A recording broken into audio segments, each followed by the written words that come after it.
ناظرین آداب 15 ستمبر 2021 مطابق 6 سفر کے اودھ نامہ وائس ایڈیشن میں آپ کا خیر مقدم ہے۔ اودھ نامہ میں شائع اہم خبروں کے مطابق علی گڑھ مسلم یونیورسٹی کا نام بدل کر راجہ مہندر پرتاپ سنگھ کے نام پر رکھنے کی بی جے پی کے پرانے مطالبے کے دوران وزیر اعظم نریندر مودی نے منگل کو راجہ مہندر پرتاپ سنگھ کے نام پر اے ایم یو کے پہلو میں بننے والی ایک نئی یونیورسٹی کا سنگ بنیاد رکھا ہے۔ اس دوران گورنر آنندی بین پٹیل، وزیر اعلیٰ یوگی آدتیہ ناتھ، نائب وزیر اعلیٰ اور وزیر تعلیم دنیش شرما موجود رہے۔ اس کے ساتھ ہی مسٹر مودی نے علی گڑھ میں Uttar Pradesh defence industrial corridor اور راجہ مہندر پرتاپ سنگھ اسٹیٹ یونیورسٹی کے ماڈل کا بھی مشاہدہ کیا۔ علی گڑھ میں ڈیفنس کوریڈور اور راجہ مہندر پرتاپ سنگھ یونیورسٹی کا سنگ بنیاد رکھنے کے بعد مسٹر مودی نے اپنے خطاب میں نوجوانوں کو راجہ مہندر پرتاپ سنگھ کے کردار سے ترغیب لینے کی اپیل کی اور کہا کہ ہندوستان کی تاریخ ایسے قومی ہیرو کی کہانیوں سے بھری پڑی ہے جنہوں نے اپنی محنت و قربانیوں سے ملک کو نئی سمت عطا کی ہے۔ الہ آباد ہائی کورٹ نے اتر پردیش غیر قانونی تبدیلی مذہب قانون 2021 کے آئینی جواز کو چیلنج کرنے والی عرضی پر یوگی حکومت کے خلاف نوٹس جاری کیا ہے۔ قائم مقام چیف جسٹس منیشور ناتھ بھنڈاری کی سربراہی والی بینچ نے عرضی کو دیگر زیر التوا درخواستوں کے ساتھ منسلک کر دیا ہے اور اسے 3 ہفتوں کے بعد کے لیے لسٹ کر دیا ہے۔ بتا دیں کہ تبدیلی مذہب قانون کے خلاف پہلے ہی 2 مفاد عامہ کی عرضیاں دائر کی جا چکی ہیں۔ نئی عرضی سمیت تمام درخواستوں پر اب آئندہ تاریخ پر سماعت متوقع ہے۔ یہ عرضی آنند مالویہ نے ایڈوکیٹ شادان فراست اور طلحہ عبد الرحمان کے ذریعے دائر کی تھی۔ ایک اور موصول ہو رہی خبر کے مطابق دہلی پولیس کے اسپیشل سیل کی ٹیم نے دہلی، اتر پردیش اور مہاراشٹر سے 6 مشتبہ دہشت گردوں کو گرفتار کرنے میں کامیابی حاصل کی ہے، جن میں سے 2 نے پاکستان میں تربیت حاصل کی ہے۔ Special cell special commissioner of police Neeraj Thakur نے آج یہاں صحافیوں کو بتایا کہ گرفتار دہشت گردوں کی شناخت ابو بکر، جان محمد علی شیخ، اسامہ، مول چند عرف لالا، ذیشان قمر اور محمد عامر جاوید کے طور پر ہوئی ہے۔ ان میں سے اسامہ اور ذیشان نے پاکستان میں تربیت حاصل کی ہے۔ افغانستان کی موجودہ صورتحال کی وجہ سے ہندوستان میں تعلیم حاصل کرنے والے تقریباً 3000 افغان طلباء پر غیر یقینی کی تلوار لٹک رہی ہے۔ افغانستان میں طالبان کے برسر اقتدار آنے کے بعد پیدا ہونے والی صورتحال کے پیش نظر ہندوستانی تعلیمی اداروں میں جلد ہی تعلیم مکمل کرنے والے افغان طالب علموں کے ویزے کی مدت میں توسیع سمیت مختلف ضرورتوں پر وزارت داخلہ غور کرے گی۔ وزارت خارجہ کے تحت Indian council for cultural relations یعنی ICCR کے صدر، جو غیر ملکی طلباء کے لیے وظائف سے متعلق ہیں، نے ایک سوال کے جواب میں بتایا کہ وظیفہ کورس کی تکمیل کے بعد بند ہو جاتے ہیں۔ جہاں تک ویزے کی مدت میں توسیع اور دیگر ضروری مطالبات کا تعلق ہے، ان کی درخواست وزارت داخلہ کو بھیج دی گئی ہے۔ عام آدمی پارٹی نے اتر پردیش میں 2022 کے اسمبلی انتخابات کے لیے اپنی مہم کا آغاز اصلی راشٹرواد اور پہلی بار رام راج کے مدعے سے کیا ہے۔ اتر پردیش میں انتخابی بگل پھونکنے کے لیے ایودھیا پہنچے دہلی کے نائب وزیر اعلیٰ منیش سسودیا نے کہا کہ پورے ملک میں اروند کیجریوال ہی واحد ایسے وزیر اعلیٰ ہیں جو رام راج کی ترغیب سے حکومت چلا رہے ہیں۔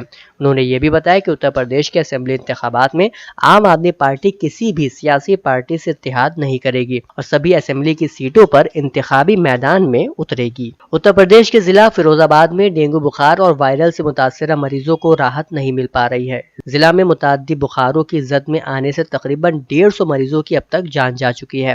تیماردار مریض کے علاج کے لیے سرکاری اور پرائیویٹ اسپتالوں میں چکر کاٹتے نظر آ رہے ہیں۔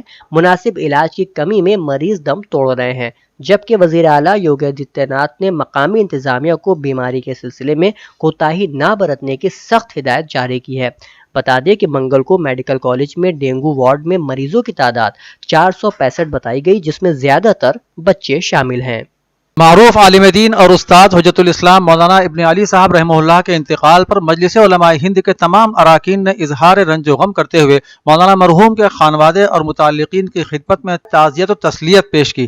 دفتر مجلس علماء ہند واقع امام باڑہ غفران مآب میں مولانا مرحوم کی ترویح روح کے لیے فاتحہ خوانی کی گئی اور ان کے اوصاف حسنہ کو یاد کیا گیا۔ اس غمناک موقع پر مولانا سید کلب جواد نقوی نے تعزیتی پیغام جاری کرتے ہوئے کہا کہ مولانا ابن علی ایک بے کمال عالم، بے عدیل شاعر اور بے نظیر مبلغ تھے۔ ان کا انتقال ملت کا عظیم خسارہ ہے جس کی تلافی ممکن نہیں ہے۔ مولانا مرحوم متعدد علوم و فنون کے ماہر اور مختلف میدانوں کے شہسوار تھے۔ ہم مولانا ابن علی صاحب قبلہ کے انتقال پرملال پر حضرت امام زمانہ اجر اللہ تعالی شریف اس کے بعد مرحوم کے پسماندگان اور لواحقین اور ان کے شاگردوں کی خدمت میں تعزیت و تسلیت پیش کرتے ہیں۔ جامعہ امامیہ تنظیم المکاتب کے پہلے انچارج استاد الاساتذہ نجم الواعظین مولانا ابن علی وائز کی رحلت پر بانی تنظیم المکاتب حال میں قرآن خوانی اور جلسہ تعزیت منعقد ہوا۔ مولانا سید منور حسین انچارج جامعہ امامیہ نے بیان کیا کہ استاد محترم مولانا ابن علی وائز نے ایک عرصے تک زبان و قلم سے دین کی خدمت انجام دی۔ جامعہ میں آپ کا برتاؤ تمام طلاب کے ساتھ مساوی تھا۔ مولانا سید تہذیب الحسن نے فرمایا کہ استاد محترم ایک بہترین استاد اور دل سوز مربی تھے۔ مولانا سید ممتاز جعفر نے کہا کہ مولانا ابن علی وائز صاحب صلاح نے پاکیزہ زندگی بسر کی۔ مولانا سید صفی حیدر زیدی سیکریٹری تنظیم المکاتب نے کہا کہ مولانا ابن علی وائز متعدد علمی و عملی کمالات کے حامل تھے۔ جلسے میں نظامت کے فرائض مولانا سید علی ہاشم عابدی نے انجام دیے۔ فاتحہ خوانی پر جلسہ اختتام پذیر ہوا۔ سماجوادی پارٹی کے سربراہ اور سابق وزیر اعلیٰ اکھلیش یادو نے یوگی آدتیہ ناتھ پر طنز کرتے ہوئے کہا ہے کہ کچھ معلوم نہیں دہلی والے کب ان کی برخاستگی یا تبادلے کی خبر لے کر آ جائیں، کیونکہ بی جے پی کی حکمرانی والی کئی ریاستوں میں وزرائے اعلیٰ کے تبدیل کیے جانے کا سلسلہ لگاتار جاری ہے۔ اکھلیش یادو نے ٹویٹر پر لکھا کہ جن کو یوپی میں سکونت دیکھے بغیر لادا گیا تھا، عوام اس بوجھ کو ہٹا دیں گے۔ اکھلیش یادو نے ٹویٹ کیا کہ جن سے بہار کا ذکر ہوتا ہے لوگ اکثر بدحواسی میں انہی کا نام لیتے رہتے ہیں، ہو سکتا ہے کل ہی دہلی والے ان کی برخاستگی یا بدلی کی خبر لے کر آ جائیں۔ دیکھنا یہ ہے کہ انہیں پہلے کون ہٹاتا ہے، ان کے اپنے یا عوام۔ آج اتر پردیش اردو اکیڈمی میں نئے نامزد چیئرمین چودھری کیف الورا نے اپنے عہدے کا چارج سنبھال لیا۔ اکیڈمی دفتر میں ان کی آمد پر اکیڈمی کے جملہ اسٹاف کے ساتھ سیکریٹری اکیڈمی زہیر بن صغیر IAS نے چیئرمین کی خدمت میں گلدستہ پیش کر خیر مقدم کیا۔ اس موقع پر ایک استقبالیہ تقریب کا انعقاد کیا گیا۔ تقریب میں چیئرمین اتر پردیش اردو اکیڈمی نے اپنی نامزدگی کے لیے ریاست کے وزیر اعلیٰ عزت مآب عالی جناب یوگی آدتیہ ناتھ جی کا شکریہ ادا کرتے ہوئے اس عزم کا اظہار کیا کہ اردو کی ترویج و ترقی کے لیے ہر ممکن کوشش کی جائے گی۔ اکیڈمی کی کارکردگی میں بہتری اور تیزی لائی جائے گی۔ خالی اسامیوں پر تقرریاں بھی کی جائیں گی۔ سیکریٹری اتر پردیش اردو اکیڈمی نے اپنے خطاب میں کہا کہ اردو کے فروغ اور اردو اکیڈمی کی ترقی کے لیے سبھی لوگ سخت محنت سے کام کریں گے اور چیئرمین کو میرا اور اکیڈمی اسٹاف کا بھرپور تعاون حاصل رہے گا۔ ریاستی حکومت کی اہم اسکیم مشن شکتی پروگرام کے زیر اہتمام آج مہاراجہ بجلی پاسی گورنمنٹ کالج لکھنؤ میں ایک سیمینار منعقد ہوا جس کا عنوان تھا خواتین کے سیاسی، قانونی اور آئینی حقوق۔ پروگرام کا افتتاح کالج کے پرنسپل ڈاکٹر سمن گپتا کے ذریعے کیا گیا۔ سیمینار کو Agha Haider advocate high court Lucknow bench نے خطاب کیا اور ان کا استقبال وومن امپاورمنٹ سیل کی کوآرڈینیٹر ڈاکٹر کرن یادو نے کیا۔ مہمان مقرر نے تفصیل سے چرچا کرتے ہوئے بھارت میں خواتین کے مختلف حقوق کے سلسلے میں معلومات دیتے ہوئے طلباء کو ان کے آئینی و قانونی حقوق کے ضمن میں بیدار ہونے کے لیے ترغیب کی۔ پروگرام کی نظامت کنوینر ڈاکٹر تنویر حیدر نے کی، جنہوں نے مشن شکتی پروگرام کے مقاصد کے بارے میں تفصیل سے بتایا۔ پروگرام کے اختتام پر ڈاکٹر یادو نے حاضرین کا شکریہ ادا کیا۔ غوثنامہ میں شائع ضلع کی خبروں میں خانقاہی نظام کے تحت چلنے والی عالمی سطح کی باوقار خانقاہ رائے پور کے سرپرست شاہ عتیق احمد نے کہا ہے کہ ہماری خانقاہیں انسانی رشتوں میں پیار اور اخلاص بھرنے کا صاف شفاف دینی عمل انجام دیتی ہیں۔ انہوں نے کہا کہ مہذب افراد نے ہمیشہ ہی ملک و ملت کے لیے آپسی بھائی چارے کو ضروری قرار دیا اور کہا کہ اس ملک کی خوشحالی اور ترقی کا راز ہماری قومی یکجہتی میں ہی چھپا ہوا ہے۔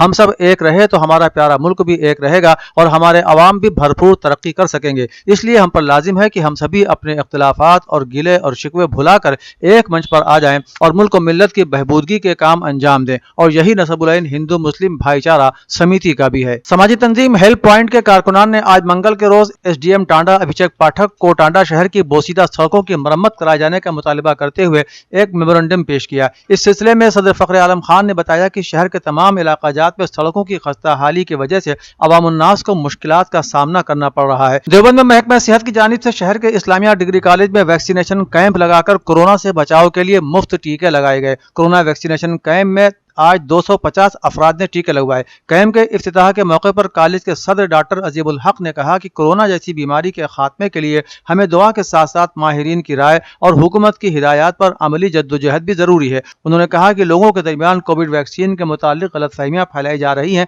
آپ کسی غلط فہمی کا شکار نہ ہوں، پہلی فرصت میں ٹیکہ لگوائیں، اس میں آپ کی، خاندان کی اور ملک کی حفاظت ہے۔ عمدۃ الواعظین مولانا شیخ ابن حسن املوی واعظ نے مرحوم نجم الواعظین مولانا شیخ ابن علی واعظ کے انتقال پرملال پر تعزیتی پیغام میں کہا کہ مرحوم نے بحیثیت ایک کامیاب واعظ و مبلغ عظیم دینی اور مذہبی خدمات انجام دی ہیں۔ ان کی کتاب قرطاس پڑھنے کے لائق ہے۔ سینکڑوں کی تعداد میں ان کے شاگرد دنیا کے گوشے گوشے میں علم و ادب کی روشنی پھیلا رہے ہیں۔ انہوں نے کہا کہ افسوس کہ آسمان تعلیم و تبلیغ کا تابناک ستارہ آج غروب ہو گیا۔ ہم مرحوم نجم الواعظین مولانا شیخ ابن علی واعظ کے انتقال پرملال پر ان کے جملہ پسماندگان، مدارس دینیہ کے طلباء، اساتذہ، علماء اور مراجع کرام کی خدمت میں تعزیت ادا کرتے ہیں اور دعا کرتے ہیں کہ پروردگار عالم مرحوم کو جنت الفردوس میں بلند درجات عنایت فرمائے اور تمام پسماندگان کو صبر جمیل مرحمت فرمائے۔ سنبھل میں اساتذہ نے اپنی مانگوں کو لے کر آج دن بھر دھرنا جاری رکھا۔ ان کا کہنا ہے کہ نئے ضابطۂ قانون کا نفاذ کرنے سے پہلے اساتذہ کو اعتماد میں لینا ضروری تھا، اور جب تک یہ ایسا نہیں ہوتا ہے تب تک ہمیں نئے ضوابط کے مطابق کام کرنے کا حکم نہیں دیا جانا چاہیے تھا۔ اساتذہ نے وہاں نعرے بازی بھی کی۔ انہوں نے کہا کہ حکومت کے ذمہ داران نے وعدہ کیا تھا کہ وہ اس سلسلے میں اساتذہ کے ساتھ بات چیت کریں گے، لیکن ایسا نہیں ہوا، بلکہ نئے قوانین ہمارے اوپر نافذ کیے جا رہے ہیں جو ہمیں منظور نہیں ہیں۔ اودھنامہ کے جہانما صفحے پر شائع رپورٹ کے مطابق عطیہ دہندگان نے عہد کیا ہے کہ وہ افغانستان کی مدد کے لیے 1 ارب 10 کروڑ ڈالر سے زائد دیں گے۔ یہ عہد عطیہ دہندگان نے افغانستان کے لیے فنڈ جمع کرنے کے لیے اقوام متحدہ کی کانفرنس میں کیا۔ ایک رپورٹ کے مطابق اقوام متحدہ کے سیکریٹری جنرل انتونیو گوتریس نے افغانستان کے لیے مالی امداد اکٹھا کرنے کے حوالے سے منعقدہ کانفرنس سے خطاب کرتے ہوئے کہا کہ یہ کہنا قبل از وقت ہوگا کہ کتنے ممالک اس اپیل کے رد عمل میں اپنے عزم کا اظہار کریں گے۔ اقوام متحدہ نے افغانستان کی اہم ضروریات پوری کرنے کے لیے 60 کروڑ ڈالر کی درخواست کی تھی۔ انہوں نے کہا کہ دہائیوں کی جنگ اور تکالیف کے بعد افغان شہری سب سے زیادہ مشکل لمحات کا سامنا کر رہے ہیں۔ عراقی وزیر اعظم مصطفیٰ الکاظمی کے ساتھ مشترکہ پریس کانفرنس سے خطاب کرتے ہوئے صدر ایران سید ابراہیم رئیسی نے ایران اور عراق کے تعلقات کو انتہائی دوستانہ اور برادرانہ قرار دیا۔ انہوں نے کہا کہ سیاسی، اقتصادی اور ثقافتی میدان میں دونوں ملکوں کے تعلقات کے فروغ کی بے پناہ گنجائشیں موجود ہیں جن سے فائدہ اٹھانے کی ضرورت ہے۔ صدر ابراہیم رئیسی کا کہنا تھا کہ ایران عراق تعلقات صرف 2 ملکوں کے تعلقات کی طرح نہیں ہیں، بلکہ علاقائی اور عالمی سطح پر بھی دونوں ممالک مؤثر کردار کے مالک ہیں۔ اس موقع پر عراقی وزیر اعظم نے اربعین حسینی کے لیے ایرانی زائرین کا کوٹہ بڑھانے کا وعدہ کیا اور داعش کے خلاف جنگ میں مدد دینے پر اسلامی جمہوریہ ایران کا شکریہ ادا کیا۔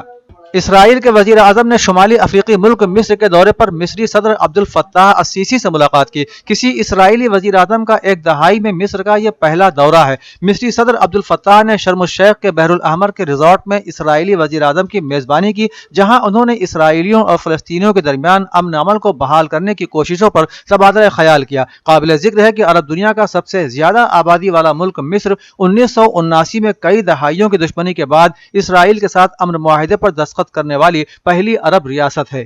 امریکہ کے secretary of state Antony Blinken نے کہا ہے کہ یہ طے کرنے کے لیے کہ واشنگٹن افغانستان کے مستقبل میں کیا کردار ادا کرنا چاہتا ہے، امریکہ آنے والے ہفتوں میں پاکستان کے ساتھ اپنے تعلقات کا جائزہ لے گا۔ سیکریٹری آف اسٹیٹ نے کہا کہ آئندہ آنے والے دنوں اور ہفتوں میں جو ایک چیز ہم دیکھیں گے وہ پاکستان کا کردار ہے جو اس نے گزشتہ 20 سال میں ادا کیا، لیکن ہم یہ بھی دیکھنا چاہتے ہیں کہ آئندہ برسوں میں اس کا کیا کردار ہوگا اور ایسا کرنے کے لیے اسے کیا ضرورت ہوگی۔ اینٹونی بلنکن نے پاکستان سے یہ بھی مطالبہ کیا ہے کہ جب تک افغان طالبان بین الاقوامی مطالبات پورے نہیں کرتے انہیں قانونی حیثیت دینے سے انکار کریں۔ قطر کے وزیر خارجہ کا کہنا ہے کہ خلیجی ملک نے افغانستان کے نئے طالبان حکمرانوں پر زور دیا ہے کہ وہ خواتین کے حقوق کا احترام کریں، جبکہ ان کی حکومت کو تسلیم کرنے پر غور کرنا ابھی قبل از وقت ہے۔ ڈان اخبار کی رپورٹ کے مطابق دوحہ میں فرانسیسی ہم منصب جین یوزلی ڈرین کے ہمراہ پریس کانفرنس سے خطاب میں قطری وزیر خارجہ شیخ محمد بن عبد الرحمن الثانی کا کہنا تھا کہ درجنوں فرانسیسی شہری اب بھی افغانستان میں ہیں اور پیرس قطر کے ساتھ مل کر انہیں نکالنے کی کوشش کر رہا ہے۔ ان کا کہنا تھا کہ ہم نے ہمیشہ اور گزشتہ روز بھی طالبان اور افغان حکومت پر زور دیا ہے کہ افغان شہریوں بشمول خواتین کے حقوق کی حفاظت لازمی ہے اور افغانستان کی ترقی میں خواتین کا اہم کردار ہے۔ اودھنامہ میں شائع مضامین کو مکمل طور پر پڑھنے کے لیے اودھنامہ کی ویب سائٹ www.awadhnama.com پر وزٹ کریں اور ای پیپر پر کلک کریں۔